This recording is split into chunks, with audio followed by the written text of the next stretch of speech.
Good morning students. आज हम deep water chapter का अगला भाग हम पढ़ने जा रहे हैं। पिछली क्लास में हमने ये पढ़ा था कि जो लेखक हैं वो पानी के नीचे गहराई में फिर से वापस जा रहे हैं। वो अपने हाथों को ऊपर करके कुछ खोजने का प्रयास कर रहे हैं। वो अपनी सहायता के लिए लोगों को आवाज़ लगा रहे हैं, अपनी मदर को आवाज़ लगा रहे हैं, किंतु उनकी आवाज़ को सुनने वाला वहाँ पर कोई भी नहीं है। चलिए आगे देखते हैं। पेज नंबर आप 27 का पहला paragraph. And then strangely there was light. अचानक ही वहाँ पर एक घटना घटी और बोल रहे हैं वहाँ पर क्या दिखा उनको? प्रकाश दिखा। I was coming out of the awful yellow water. और वो ये कह रहे हैं कि अचानक ही जब उन्होंने नीचे क्या किया था, अपने पैरों पर दबाव डाला था, वो थोड़े कूदने का, पानी से बाहर आने के लिए जब वो छलांग लगाने का प्रयास किए थे, तो यहाँ पर यही बोल रहे हैं I was coming out the awful yellow water. मैं उस पीले पानी से ऊपर की ओर आ रहा था। At least my eyes were, और अंत में ये हुआ कि उनकी आंखें, उस पानी से उनकी आंखें केवल ऊपर आई। My nose was almost out too, और अभी भी उनकी जो नाक थी वो पानी में ही क्या थी? डूबी हुई थी। देन आई स्टार्टेड डाउन और थर्ड टाइम, और मैं फिर से तीसरी बार कहाँ चला गया? नीचे चला गया। यानी कि वो सतह पर पहुँचे ही थे, पानी के ऊपर उनकी आंखें आ गई थी, किंतु फिर से वो नीचे क्या होते गए? नीचे की ओर फिर से डूबते गए। और तीसरी बार, अब ये जब घटना घट रही है वो कौन सा समय है? थर्ड टाइम है। तीसरी बार वो नीचे की ओर जा रहे हैं। I sucked for air and got water. यहाँ पे बताया जा रहा है कि उन्होंने जब सांस लेने का प्रयास किया, सक्ड मीन्स होता है खींचना। जब उन्होंने सांस लिया तो एयर एंड गॉट वाटर, और क्या? पानी अंदर की ओर खिंचाया। The yellowish light was going out. अब जो वो पीलापन लिए हुए जो लाइट प्रकाश उनको दिखाई दे रहा था वो वहाँ से जा चुका था, मतलब अब उसको किसी प्रकार का प्रकाश नहीं दिखाई दे रहा था। देन ऑल एफर्ट सीज्ड, और बोल रहे हैं कि अब सारा जो प्रयास था वो ठहरा रह गया। मतलब अब उन्होंने किसी प्रकार का प्रयास नहीं किया। जब थर्ड टाइम जब वो नीचे जा रहे हैं तो किसी प्रकार से उन्होंने प्रयास नहीं किया। आई रिलैक्स्ड, अब उनका शरीर जो था बिल्कुल ढीला पड़ गया था। इवन माई लेग्स फेल्ट लीन, और यहाँ पे बोल रहे हैं कि उनके पैर भी अब ढीले पड़ने लग गए थे। And the blackness swept over my brain, और ब्लैकनेस मीन्स यहाँ पर बताया जा रहा है कि बेहोशी की हालत उनके ब्रेन में, उनके मस्तिष्क में एक बेहोशी की हालत, बेहोशी जैसा सदमा लग रहा था। उनको ऐसा लग रहा था कि मैं बेहोश हो रहा हूँ। इट विप्ड आउट फियर, अब उनके अंदर का जो डर था वो मिट चुका था, खत्म हो चुका था। And it whipped out terror, और उनके अंदर का डर भी क्या हो गया था? पूरी तरह से समाप्त हो गया था। There was no more panic, अब उनके अंदर किसी प्रकार का दर्द नहीं था, है ना, क्योंकि वो बेहोशी की हालत में थे और उनको कुछ भी समझ नहीं आ रहा था। तो बोल रहे हैं कि उनके अंदर किसी प्रकार का दर्द नहीं था। It was quiet and peaceful, अब वो बिल्कुल चुप और क्या थे? शांत थे। Nothing to be afraid of, अब उनके लिए डर के सिवा, मतलब डर के अलावा कुछ भी नहीं था, उनके अंदर डर ही नहीं था। दिस इज़ नाइस, उनके लिए बहुत, ये जो समय था उनके लिए काफ़ी अच्छा था। टू बी ड्राउजी, वो नींद में थे। टू गो टू स्लीप, ऐसा लग रहा था कि वो सो रहे हैं। नो नीड टू जंप, अब उनको जंप करने की, कूदने की कोई आवश्यकता नहीं थी। Too tired to the jump, अब वो इतना थक गए थे कि वो जंप भी नहीं कर सकते थे। It is nice to be the carried gently, वो बड़े सभ्य तरीके से, उनको ऐसा लग रहा था कि वो काफ़ी सभ्य तरीके से नीचे की ओर आ रहे हैं। To float along in space, और सतह पर तैर रहे हैं। टेंडर आर्म्स अराउंड मी, उनको ऐसा लग रहा था कि जो मुलायम मुलायम जो बाहें हैं वो मेरे चारों ओर हैं। टेंडर आर्म्स लाइक मदर्स, और वो जो मुलायम जो बाहें हैं वो किसकी हैं? उनकी माँ की हैं। यानी कि उनको ऐसा लग रहा था कि मेरी जो मदर हैं उनके जो हाथ हैं मुझे क्या है? चारों ओर से घेरे हुए हैं। Now I must go to sleep, अब मैं क्या करना चाहता था, केवल मुझे अब अवश्य क्या कर देना चाहिए, सोना चाहिए। मतलब वो बेहोशी की हालत में उनको ऐसा लग रहा है कि अब मैं आराम से सो रहा हूँ। I crossed oblivion and then curtain of life fell. और ये बता रहे हैं कि वो हर चीज़ को, अब वहाँ पर जो भी घटना वहाँ पर उनके साथ घट रही है वो सभी चीज़ को भूल गए हैं। And then the curtain of life fell, और ये लग रहा है कि उनके जीवन का जो पर्दा है, उनके लाइफ का जो पर्दा है वो क्या हो गया है, गिर चुका है। यानी कि उनको ऐसा लग रहा है कि अब मेरी क्या हो चुकी है, मृत्यु हो चुकी है। The next I remember I was laying on my stomach beside the pool vomiting. यहाँ पे बोल रहे हैं कि वो उस दिन मरे तो नहीं थे, किंतु वो सब कुछ भूल गए थे, जो भी उसके बाद हुआ वो भूल गए। और अगले दिन उन्हें ये याद है कि वो क्या हुए थे, पुल में, है ना। अगले द नेक्स्ट उसके बाद आई रिमेंबर, मुझे ये याद है कि I was laying on the stomach beside the pool, कि मैं कहाँ पर लेटा हुआ था, किसके बल, पेट के बल मैं पुल पर लेटा हुआ था। एंड वॉमिटिंग, और क्या हो रही थी, मुझे उल्टियाँ हो रही थी। The chap that through me in was the saying, और जो लड़का मुझे उस पानी में फेंका हुआ था वो मुझसे कह रहा था, but I was only fooling, मैं तो तुमसे केवल क्या कर रहा था, तुमको क्या बना रहा था, मूर्ख बना रहा था। वही लड़का जो उसे पानी में क्या किया था, ढकेला था। Someone said, तब उस लड़के की बात पर किसी ने कहा, The kid nearly died, तुमने तो उसे मूर्ख बनाया था, किंतु तुम्हारे इस वजह से, तुम्हारे इस कारनामा से ये जो बच्चा है वो क्या होने वाला था, मरने वाला था। Be all right now, किंतु अब वो ठीक है। Let's carry him to the locker room, चलो हम इसको कहाँ ले चले, लॉकर रूम में। Several hours later, हो रहे हैं कई घंटे बीत गए। I walked home, मैं घर गया। I was weak and trembling, मैं कमज़ोर और थोड़ा सा डरा हुआ महसूस कर रहा था। I shook and cried when I lay on my bed, जब मैं अपने बिस्तर पर लेटता था तो मैं कांपता था और क्या करता था, रोता था। I couldn't eat that night, मैं उस रात कुछ भी नहीं खाया। For days a hunting fear was my heart, और मेरे हार्ट में, मेरे दिल में वो डर, वहाँ पर पानी में जाने का डर बना था। The slightest excursion upset me, और एक अजीब सी थकान मुझे क्या कर रही थी, काफ़ी थका रही थी। Making me wobbly in the knee, जब भी मैं घुटनों के बल खड़ा होता था तो मेरा घुटना कांपता था। And sick to my stomach, और मुझे ऐसा लगता था कि मुझे क्या हो जाएगी, उल्टी हो जाएगी।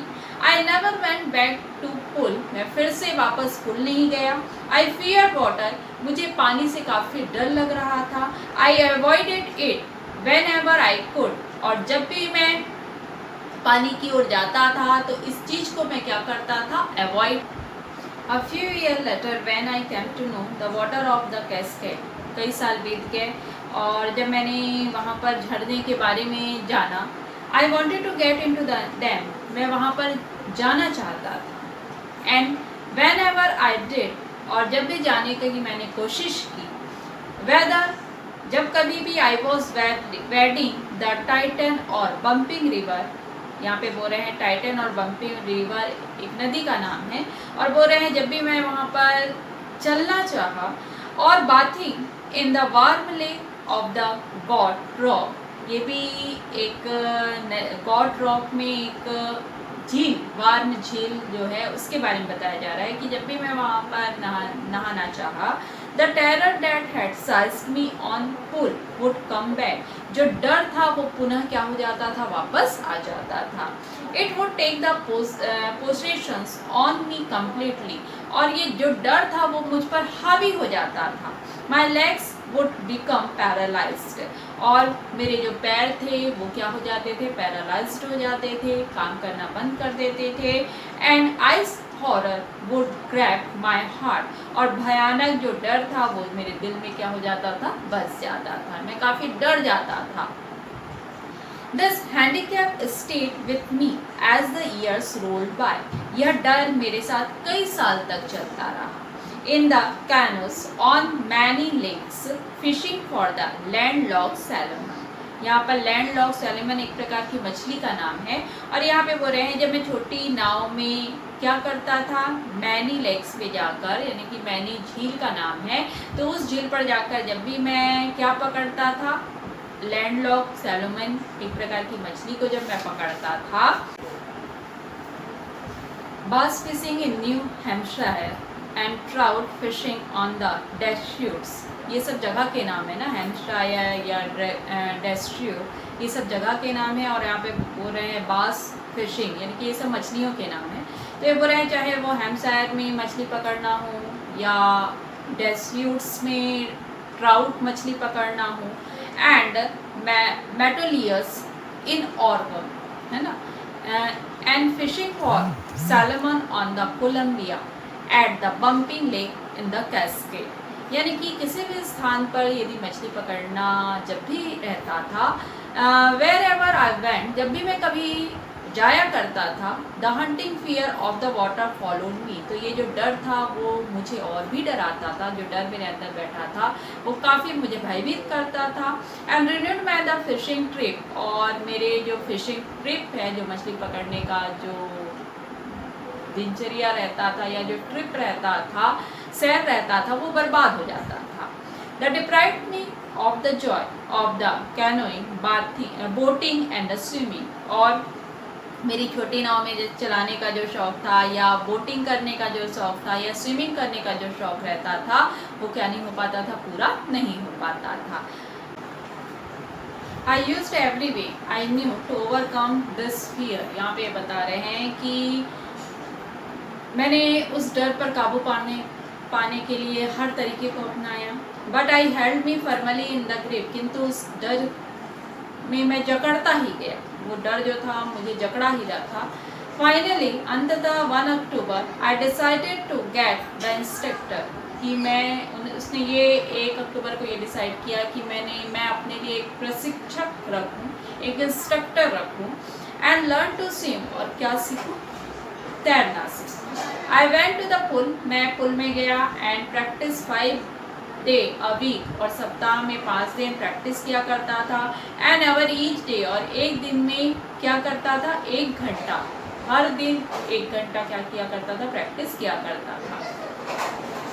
The instructor put a belt around me, जो प्रशिक्षक था उसने मेरे कमर के चारों ओर एक बेल्ट बांध दिया। अ रोप अटैच, और उस बेल्ट से एक रस्सी को बांधा। And to the belt went through a pulley, और उसे एक पुली मीन्स घिरनी है ना, जो केबल में चलता है, उसमें उसे बांधा। And run on and over head cable, और उसको किस पर चलाया जाता था, उस पुली को उस केबल पर चलाया जाता था। He held on the end of the rope, और इसी प्रकार से वो जो रोप है, वो रस्सी जो है वो पूरे केबल पे चलती थी आखिरी तक। And we went back and the forth, और मुझे वापस लाया जाता था और फिर उसमें चलाया जाता था, मतलब आगे पीछे किया जाता था उस रस्सी को, है ना, उस केबल में, किसकी मदद से, पुली की मदद से। Back and forth across the pool, और इस प्रकार से वहाँ पर प्रक्रिया होती थी। आवर आफ्टर आवर, कई घंटे बीत जाते थे। डे आफ्टर डे, कई दिन बीत जाते थे। वीक आफ्टर वीक, कई सप्ताह बीत जाते थे। On this trip across the pool, a bit of the panic seized me, और हर बार ऐसा करके पुल के प्रति जो डर था वो लगातार मुझे डरा रहा था। Each time the instructor relaxed his hold on the rope, I went under. जब भी इंस्ट्रक्टर जो थे वो उस रोप को, उस रस्सी को जब छोड़ते थे तो मैं पानी के अंदर चला जाता था। Some of the old terror returned and my legs hold. और जो पुराना जो डर था वो पुनः वापस आ जाता था, और मेरे जो पैर थे वो फिर कैसे हो जाते थे, पानी में क्या हो जाते, ऐसा लगता था कि मेरा पैर जम सा गया है, बर्फ की तरह। It was 3 months before the tension began to slack. और ये बोल रहे हैं तनाव को कम होने में लगभग कितना महीना लग गया, 3 महीना लग गया। Then he taught me to put my face under water and exhale. और ये बोल रहे हैं उसके बाद जो इंस्ट्रक्टर थे, जो प्रशिक्षक थे, उन्होंने मुझे सिखाया किस प्रकार पानी के अंदर जब हम अपने फेस को रखते हैं तो वहाँ पर हम क्या करते हैं, एक्सहेल, अपने सांसों को छोड़ते हैं। And to raise my nose, और जब अपने चेहरे को या नाक को ऊपर रखते हैं पानी के, तब क्या करते हैं, इनहेल, क्या करते हैं, सांस लेते हैं। ये स्विमिंग का एक तरीका है ना। जब हम अंदर जब जाते हैं पानी के अंदर तो सांस छोड़ते हैं, और जब पानी के ऊपर रहते हैं तो सांस लेते हैं। स्विमिंग वाले जो लोग जो सीखते हैं उनको ये पता होगा। तो यहाँ पर बोल रहे हैं, I repeated in the exercise 100 of time, इस एक्सरसाइज को मैंने कई बार दोहराया, 100 ऑफ टाइम, 100 बार दोहराया।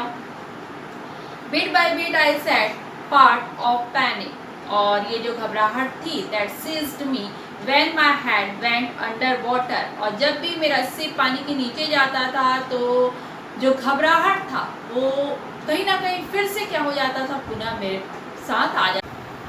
Next the held me at the side of the pool and head me kick with my legs. अगला जो प्रशिक्षण जो सिखाया गया वो बता रहे हैं, उस इंस्ट्रक्टर ने मुझे पुल के एक और वो ले गए और मुझे क्या सिखाया उन्होंने, किक विथ माई लेग्स, कि पैरों को पानी में कैसे चलाया जाता है उसे सिखाया। For weeks I did just that, कई दिन बीत गए, आई डिड, मैंने वैसा ही किया। At first my legs refuse to work, और मेरे जो पैर थे वो काम करना प्रारंभ कर दिए। जो पहले ऐसा लगता था कि जाम हो गया है या पैरालाइज्ड हो गया, किंतु अब मेरे पैर काम करना स्टार्ट कर दिए। बट दे ग्रेजुअली रिलैक्स्ड, और मैं जो पैर थे वो काफ़ी रिलैक्स में महसूस करता था। And finally I could command them, और मैं उन पर भी क्या पा सका, नियंत्रण पा सका, यानी कि पैरों को पानी में कैसे चलाया जाता वो भी मैंने सीख लिया। Thus piece by piece he build a swimmer, और वो रहे इस प्रकार से एक एक पार्ट को सिखाने के बाद उन्होंने मुझे एक तैराक बना दिया। And when he had perfect each piece, और उन्होंने जब वह हर भाग को, हर पार्ट को उन्होंने मुझे सिखा दिया, he put them together into an integrated whole, तो उन्होंने इन सभी पार्ट को सिखाकर मुझे संपूर्णता प्रदान कर दी। And in April he said, और अप्रैल के महीने में उन्होंने मुझसे कहा, नाउ यू कैन स्विम, अब तुम क्या कर सकते हैं, तैरना, तुम तैर सकते हो। Dive of and swim the length of the pool and crawl stroke, crawl stroke एक प्रकार का स्विमिंग का तरीका होता है। और उन्होंने मुझसे कहा कि तुम पूरी लंबाई में, पूरी जो पूल की जो लंबाई है उसको क्रॉल स्ट्रोक के द्वारा तुम क्या कर सकते हो, पूरा कर सकते हो, यानी कि उस प्रकार से, उस तरीके से तुम क्या कर सकते हो, तैर सकते हो। आई डिड, मैंने वैसा ही किया। द इंस्ट्रक्टर वॉज फिनिश्ड, जो प्रशिक्षक का जो कार्य था वो वहाँ पर क्या हो गया, पूरा हो गया। But I was not finished, किंतु मैंने अपना काम, मेरा जो काम था तैरने का, तैराकी सीखने का, वो अभी कंप्लीट नहीं हुआ था। I still wondered if I would the terror stricken when I was alone in the pool, और मैंने ये सोचा कि यदि मेरे जो इंस्ट्रक्टर, जो प्रशिक्षक यदि नहीं होंगे और मैं अकेले ही जब पुल पर होऊंगा तो क्या वो डर फिर से वापस आ जाएगा। आई ट्राइड इट, मैंने प्रयास किया। आई swam the length up and down, मैंने पूरी लंबाई, जितनी भी लंबाई थी पुल की, वहाँ तक तैरा मैं। And tiny vestiges of the old terror would return, जो पुराना भय था वो पुनः वापस आया, मुझे डरा रहा था। But now I could frown and say to that terror and trying to scare me, oh यहाँ पे बोल रहे हैं, किंतु मैंने क्या किया, बोल रहे हैं tiny vestiges of the old terror, मैंने उसे झिड़की लगाकर या गुर्राते हुए कहा कि that terror trying to scare me, क्या मुझे डराने की कोशिश कर रहे हो। Well heroes here to you look, यहाँ पर तुम मुझे देखो। And off I would go the another land of the pool, और फिर से उसे इस तरह से गुर्रा कर कहा, और वो फिर से पूरे पुल की क्या करके आ गया, चक्कर लगाकर, मतलब तैर कर आ गया। दिस वेंट ऑन अंटिल जुलाई, और ऐसा करते हुए जुलाई आ गया। But I was still not satisfied, किंतु अभी भी मैं पूरी तरह से संतुष्ट नहीं था अपनी तैराकी से। आई वॉज नॉट श्योर, मैं बिल्कुल निश्चित नहीं था, that all the terror had left, कि मेरा पूरा डर समाप्त हो गया है. So I went to Lake Wentworth in the New Hampshire, और मैं इस डर को भगाने के लिए हैम्पशायर के वेंटवर्थ झील पर गया. Dived off the dock at Tejas Island and swam to the miles across the lake of the Stamp Act Island. और यहाँ पे बता रहे हैं वो डॉक द्वीप जो था, आइलैंड जो था, वहाँ पर जहाँ पर जहाज़ों की जो मरम्मत करने वाला स्थान था, वहाँ पर जाकर मैंने डुबकी लगाई. और बता रहे हैं कि उस झील पर, कौन से झील, स्टैम्प एक्ट जो एक्ट जो जगह थी, जो द्वीप था, आइलैंड जो था, वहाँ पर 2 मील तैरकर वो गया.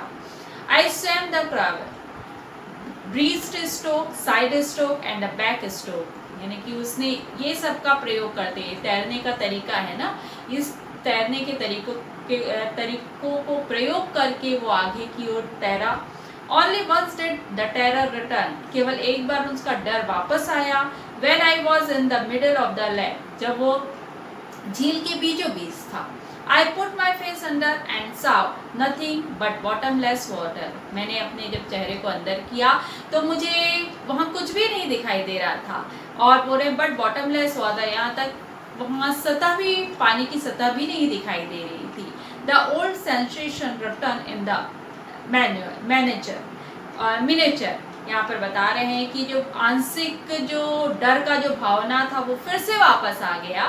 And I laugh and said, किंतु मैं जोर से हंसा और कहा, वेल, अच्छा मिस्टर टेरर, मिस्टर डर, what do you think you can do to me, मेरा तुम कुछ भी नहीं कर सकते हो. It fade and I swam on, और वह आतंक वहाँ से भाग गया. और yet I had the rescue doubt, फिर भी मेरे कुछ डाउट्स थे, वो अभी मतलब पूरी तरह से वो डाउट जो थे, संदेह दूर नहीं हुए थे. एट माई फर्स्ट अपॉर्चुनिटी, मेरा जो पहला अवसर था, आई हर्ड वेस्ट, मैं पश्चिम की ओर गया. Went up the Tieton to Conrad Meadows, यहाँ पर बोल रहे ये सब जगह का नाम है ना, जो भी अभी आएगा वो जगह का नाम है, स्थान का नाम है. मैं किस ओर गया, टाइटन से कॉनरॉड मैडोस की ओर. फिर up the Conrad Creek track to the Meade glacier, और उसके बाद कॉनरॉड क्रीक से किस ओर, मैट ग्लेशियर की ओर गया. And camped in the high meadow by the side of the Warm Lake, और बोल रहे हैं उसके बाद वार्म जो लेक था, जो झील थी, उसके किनारे मैंने अपने पड़ाव को डाल दिया, है ना. कैंप्ड करना मीन्स पड़ाव, रुक जाना, रुक गया. द नेक्स्ट मॉर्निंग, अगले दिन, आई स्ट्रिप्ड, मैं वहाँ उतरा, तैरने के लिए उतरा. And dived into the lake, और उस झील में छलांग लगाई. एंड द नेक्स्ट मॉर्निंग, और अगले morning, I and swam across to other shore and back, और दूसरे तैरते हुए दूसरे किनारे पर गया, और क्या हो गया, वापस आ गया. And just as Doug Corpron used to do, यहाँ पे डग कॉपरॉन जो है वो एक बहुत प्रसिद्ध जो तैराक थे, उनका नाम है ना, स्विमर जो थे उनका नाम है. तो यहाँ पर बोल रहे हैं मैंने किसकी तरह कार्य किया, किसकी तरह तैरा, डग कैपरॉन की तरह ही तैरा, उन्हीं की तरह मैं तैराकी मतलब तैर कर आया. आई साउटेड विद जॉय, मैं बहुत खुश हुआ, जोर से मैंने चिल्लाया. And the Gilbert peak return the echo, और जो पीक मीन्स क्या होता है, चोटी, जो गिलबर्ग जो बर्ड जो पीक था, जो चोटी थी, वहाँ पर मेरी जो आवाज़ थी, इको की जो आवाज़ थी, वो रिटर्न हुई, है ना. I had the conquered my fear of water, और मैंने अपने डर पर क्या पा लिया, काबू पा लिया. I experience had a deep meaning for me, और ये अनुभव जो था वो मुझे एक गहरा अर्थ समझा गया. As only those who have the known stark terror and the conquered it can the appreciate, और ये बोल रहे हैं क्योंकि केवल वही लोग इस चीज़ को समझ सकते हैं, इस डर को वही लोग जान सकते हैं जो इस डर का, जिन्होंने अनुभव किया था, जो इस डर को समझे थे, वही इस चीज़ को समझ सकते हैं. Is in death there in peace, मृत्यु में शांति तो है. There is terror only the fear of death. यहाँ पर जो डर है ये बोल रहे हैं फियर ऑफ डेथ, मतलब मृत्यु का। जब तक मृत्यु का हमें डर रहता है तब तक हम बहुत टेरर से, जो डर है उससे डरते हैं। एज रूजवेल्ट न्यू, जैसे कि रूजवेल्ट ने कहा था, जो अमेरिका के जो प्रेसिडेंट थे उन्होंने ये कहा था, व्हेन ही सेड, उन्होंने ये कहा था, all we have to fear is fear itself, कि हमें जिस चीज़ से डरना चाहिए, कि हमें डर से क्या नहीं करना चाहिए, अपने आप को नहीं डराना चाहिए। यानी कि डर पर हमें क्या रखना चाहिए, काबू रखना चाहिए। अत्यधिक अपने आप को डर से नहीं डराना चाहिए, उसी से बचना चाहिए। किसने कहा था? रूजवेल्ट ने कहा था। Because I had the experience both the sensation of dying, जबकि मुझे, यहाँ पर लेखक कह रहे हैं कि मुझे दो चीज़ों का काफ़ी अनुभव हो चुका था, अनुभव था कि पहला तो द सेंसेशन ऑफ डाइंग, मरने का, है ना, मरने का अनुभव हो गया था, and terror that fear of it can the produce, और वह डर जो मृत्यु का भय पैदा करता है। ये दो चीज़ों का मुझे अनुभव था। The will to live somehow grew in the intensity, और यहाँ पे बता रहे हैं इसके कारण मुझे और भी जीने की क्या होने लगी, इच्छा, मेरे अंदर जीने की जो इच्छा थी वो और तीव्र हो गई। At last I felt released, अंत में मैंने अपने आप को बिल्कुल स्वतंत्र पाया, मुक्त पाया, आज़ाद पाया। Free to walk the trail and the climb the peak, अब मैं पगडंडियों पे, पतली पतली पगडंडियों में चलने के लिए, पीक, चोटियों पर चढ़ने के लिए, and the brush aside fear, यानी कि डर को छोड़कर मैं सभी जो जितने भी डेयरिंग वाले जो काम हैं उसे मैं क्या कर सकता था, आसानी से कर सकता था। तो यहाँ पर हमारा जो चैप्टर है वो कंप्लीट हुआ, और अगली क्लास में हम क्या करेंगे, इसके क्वेश्चन आंसर